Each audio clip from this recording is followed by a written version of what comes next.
आप सब जानते हैं कि अभी फ़िलहाल मुखर्जी नगर में एगो कोचिंग नहीं बचा है, इनके मास्टर साहब का छोड़ के। किनका? हाँ, कैलाश भैया का छोड़ के जिसका कोचिंग चल रहा है। मतलब कि एमसीडी जो है वो आया और ग्राउंड फ्लोर, फर्स्ट फ्लोर सब पे ताला मार दिया, का कोई नहीं चलेगा इस बिल्डिंग में। ठीक ना?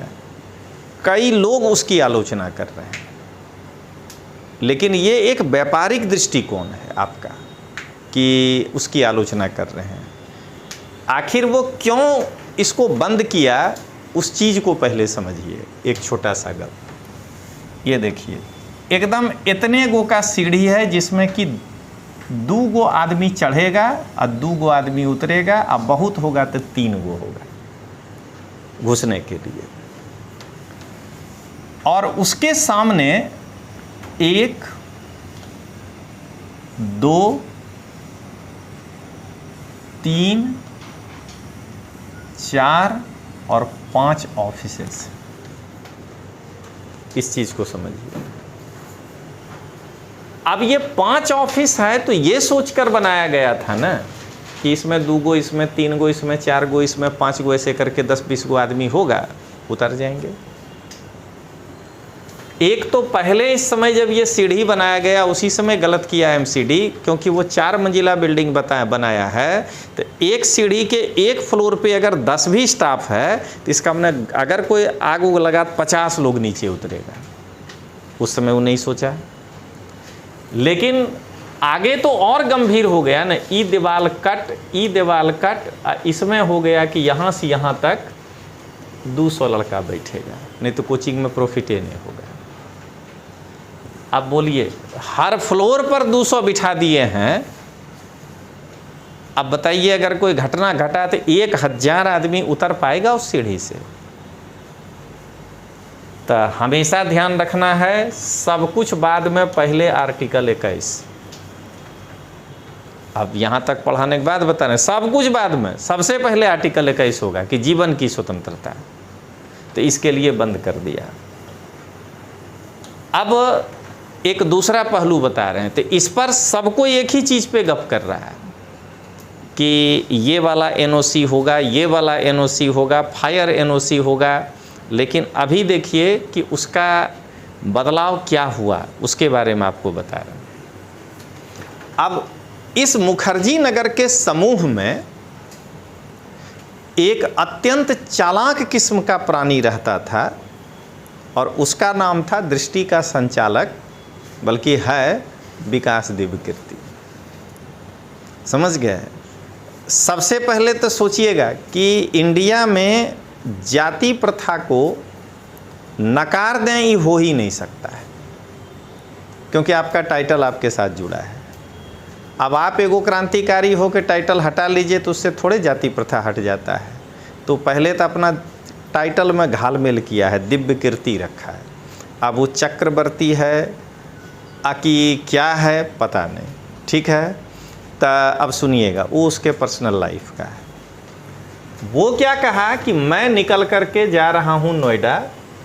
अब दृष्टि आईएएस का देखिए जो चीज़ हुआ है वो क्या हुआ है।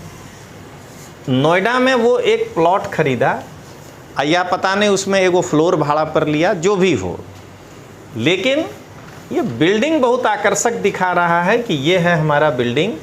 ये दृष्टि आईएएस का आज आपको वो कहानी बता रहे हैं कि देखिए क्यों हम बार बार कह रहे हैं कि दृष्टि आईएएस हो या मेरा ही कोचिंग हो, एक चाहिए आयोग जो हमारे ऊपर नज़र रखे, मेरे टीचिंग के गुणवत्ता को देखे। अब सुनिएगा, अभी फ़िलहाल यहाँ पर क्या किया है, ग्राउंड फ्लोर पर ये ऐसे करके 4 जो है आदमी को बिठा दिया है। और जो यूट्यूबर वहाँ जा रहा है उससे ये आदमी गप कर रहा है। इसके पास आया यूट्यूबर, आइए देखिए ये है दृष्टि का बहुत अच्छा कैंपस। ठीक ना? यहाँ गया, आप लड़के को कौन सा सेवा दे रहे हैं? तो ये कह रहा है क्या कि हम पीजी का सेवा दे रहे हैं। ठीक ना, अभी सुनते जाइएगा। ये पीजी का सेवा दे रहे हैं तो कितने के हॉस्टल हैं? 10,000 से शुरू होता है। ये तो मुखर्जियों नगर में होता है, तो तुम यहाँ नोएडा में आकर के नया क्या किया ये बताओ। मैंने क्या नोएडा में जाने से 4,000 में कमरा मिला तो लड़का को कुछ लाभ होता? इससे पूछा आप कौन सा सेवा दे रहे हैं? तो हम फूड दे रहे हैं, खाना 3 टाइम मिलेगा, जो लड़का खाएगा वही हम भी खाएंगे। तो तुम बना रहे हो खाना तो तुमने खाओगे, उसमें से तुम क्या रोज़ 5 स्टार में जाओगे खाने? पहला बात ये समझिए। तीसरा, आप क्या प्रोवाइड करेंगे? तो हम लाइब्रेरी प्रोवाइड करेंगे। ठीक ना, यानी कहने का कि अब तक जो है ये दृष्टि आईएएस ये खाली शिक्षा के जगत में दलाली कर रहा था, हमको बोलने में दिक्कत नहीं है। अब इस सारे दलालों को बिठा करके उसके साथ मल्टी दलाली कर रहा है, समझ गए? वहाँ जा करके सबको बोला कि मेरे पास 1,000 लड़का है आएगा, तुम जो है सब लोग फैल जाओ, अब सब मिल करके जो है हम लोग इस काम को करेंगे। आप ये बताइए कि इसमें एक बार भी, मैं उस यूट्यूबर को भी कह रहा हूँ कि एक बार भी इस पर प्रश्न वो उठाया कि इतने बड़े क्लास जो बनाए हो, इसमें जो ये 400 लड़का एक साथ बैठेगा, तो ये बताओ पहले कि अंतिमवा लड़का को मास्टर दिखेगा भी? धुंधला बोर्ड जो है यशवर्धन को लगता होगा, अभी यशवर्धन से 4 गुना पीछे किसी को बैठा दें तो उसको ये बोर्ड दिखेगा भी? टीवी में देखेगा। अब प्रश्न कैसे पूछेगा वो जो पीछे बैठा होगा? और टीचर स्टूडेंट रेशियो सरकार कहता है 33:1 होना चाहिए, ठीक ना? दिल्ली सरकार में 40:1 है, तो उसका हम ही माखौल उड़ाते हैं कि देखिए स्टैंडर्ड फॉलो नहीं कर रहा है। ये जो एक कक्षा में 400:1 टीचर लाके खड़ा कर दिया दृष्टि वाला, आप बताइए कि ये इसमें लड़के में समझ विकसित हो पाएगा? ये लड़का को क्या कहा कि इतना किताब देंगे, ठीक ना, इतना।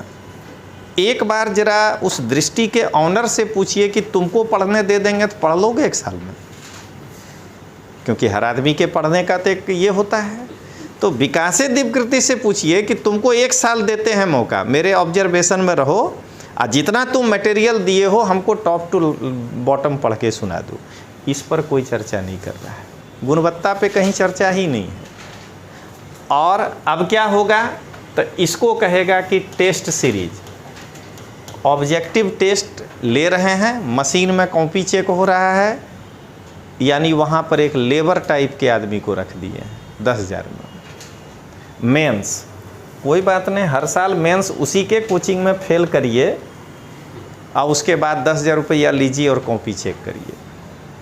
तो अंत में फिर हम शुरू करते हैं पढ़ाना। लेकिन इस दृष्टि कोचिंग का ये जो बताए माया जाल, इसमें अंतिम क्या निकला? अंतिम यही निकला कि थोड़ा दिन बाद उसके बाहर जो दरबान होगा ना, सिक्योरिटी गार्ड, उससे जाके जब लड़का पूछेगा कि कोचिंग कैसा है, तो कहेगा कि बहुत अच्छा है, समय पे कोर्स कराता है, हम भी वहीं पढ़े थे। समझ गए?